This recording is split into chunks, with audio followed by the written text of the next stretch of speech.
Have an established, independent, deep adhesive seat.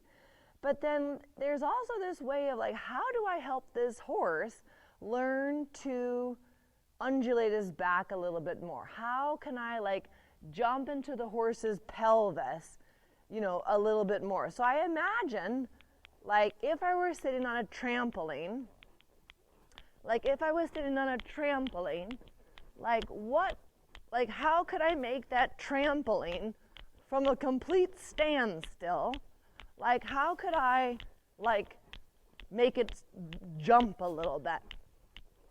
And so first I always make sure my back is really straight and my wrists are supple and I'm communicative and elastic in my connection. And then I'm really sitting down. I imagine my shoulder blades go directly down into the horse's hips, you know, and I really feel the swing of those hind legs, that those hind legs are my hind legs, because I really want to like be sitting on his engine. And so from there, I'm going to jump in at the center line. I'm going to like sit down and I just kind of like close my knee a little bit.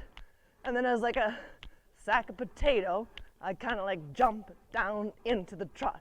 And you can see like the more, it's very similar to a passage aid, because the more I jump down and like sit down, the more he picks me up.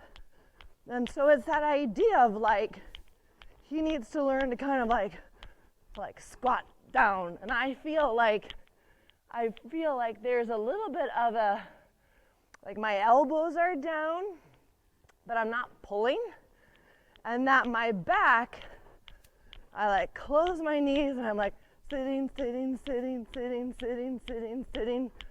then I'm just gonna like think down.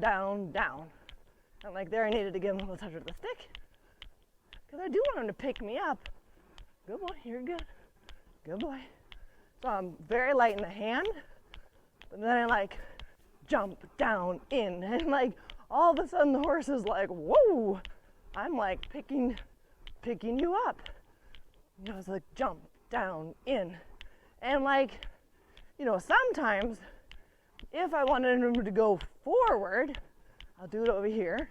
I'm gonna jump down in an angle, and I'm gonna jump down, and I'm gonna push him forward. Now he's a little bit running. But again, I'm gonna jump down a little more vertical. Jump down. And that makes him go a little bit higher.